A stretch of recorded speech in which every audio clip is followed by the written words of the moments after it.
But Jordan, I was gonna ask. So we are currently experiencing a pandemic. Do you think that's going to see a reawakening of religion as we're confronted with our own mortality, as we're reminded that actually we are not these omnipotent beings? We don't have control over Mother Nature. We can't even control something as simple as a virus. Which religion is the question, isn't it? Yeah. Well, Dr. Randy Thornhill, who studied the relationship between infectious disease and political belief, would predict that people will become more conservative as a consequence of this. And so that's one possibility.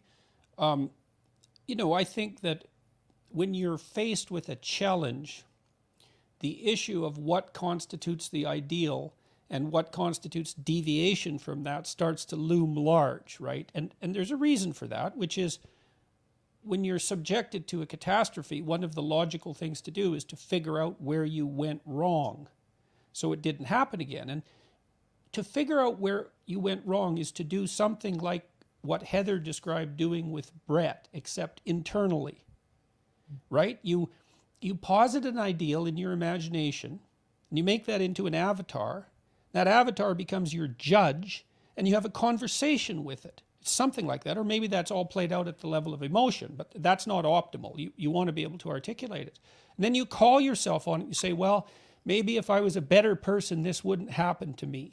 And you know, sometimes that's not true. Sometimes you just got run over by a bus driven by a maniac, right? It's just, you're in the wrong place at the wrong time, and tough luck for you. But by and large, if you take account of those things that you can take account of, the desire to not reproduce past errors that produced a catastrophe is a pretty useful approach.